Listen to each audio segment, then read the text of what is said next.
You're watching Wish TV, News 8 and 11 with Phil Sanchez. Welcome back. In the wake of last night's mass shootings at the Greenwood Park Mall and in Beech Grove, the state's permitless carry law back in the spotlight. And joining us tonight, once again for Unfiltered, is Pierre Atlas, a senior lecturer at the O'Neill School of Public and Environmental Affairs at IUPUI and an expert on gun laws and gun culture in America. Pierre, good to see you again. Thank you for joining us. Is there, in your expert opinion, Pierre, a line that we can draw between last night's shootings and the state's new permitless carry law? Why or why not? I think it's probably too early to draw any kind of lines directly.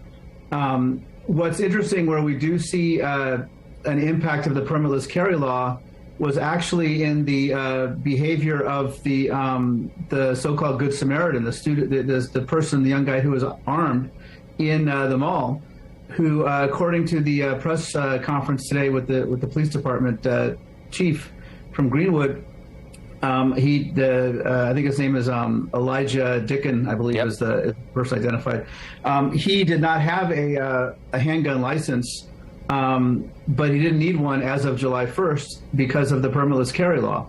So here you had someone who was lawfully carrying a handgun in the mall, at least lawfully from the Indiana state perspective, but under permitless carry. Now, he did not have a license, so before July 1st, he would have been in violation of state law because he doesn't have a handgun permit, but now he doesn't need one. Right. So if anything, the one place where we do see the impact of the permitless carry law was it was lawful, according to the state of Indiana, for Mr. Dicken to actually have the gun with him, which he used to kill the shooter at the mall.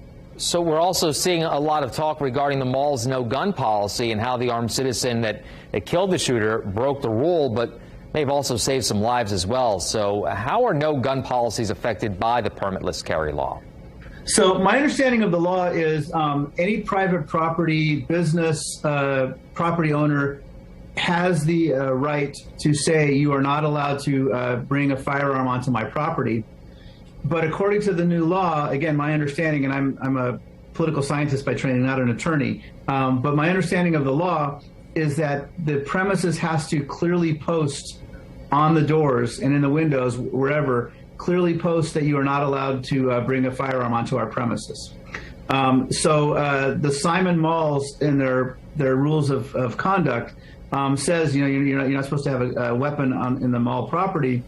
But my understanding is the mall itself did not have any visibly posted signs in accordance with the law that took effect July 1st.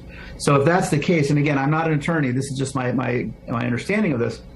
If that's the case, I don't think the mall was formally telling people that you're not allowed to bring a firearm onto the property.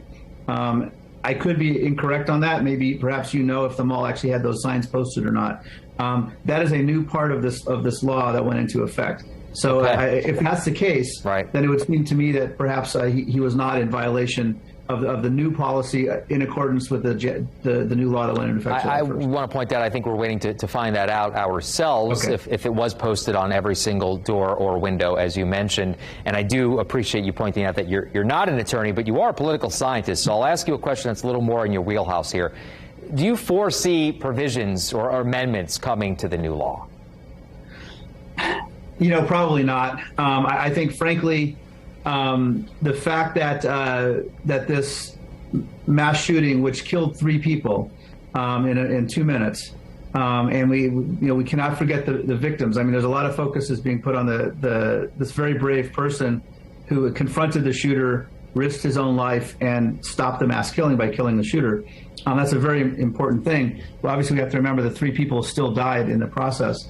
But I think, given the fact that under the permitless carry law, one of the very first acts was actually this heroic act that stopped a mass shooting, I think it would be politically difficult for people who want to have more strict gun control to modify the permitless carry law, at least based on what's happened so far.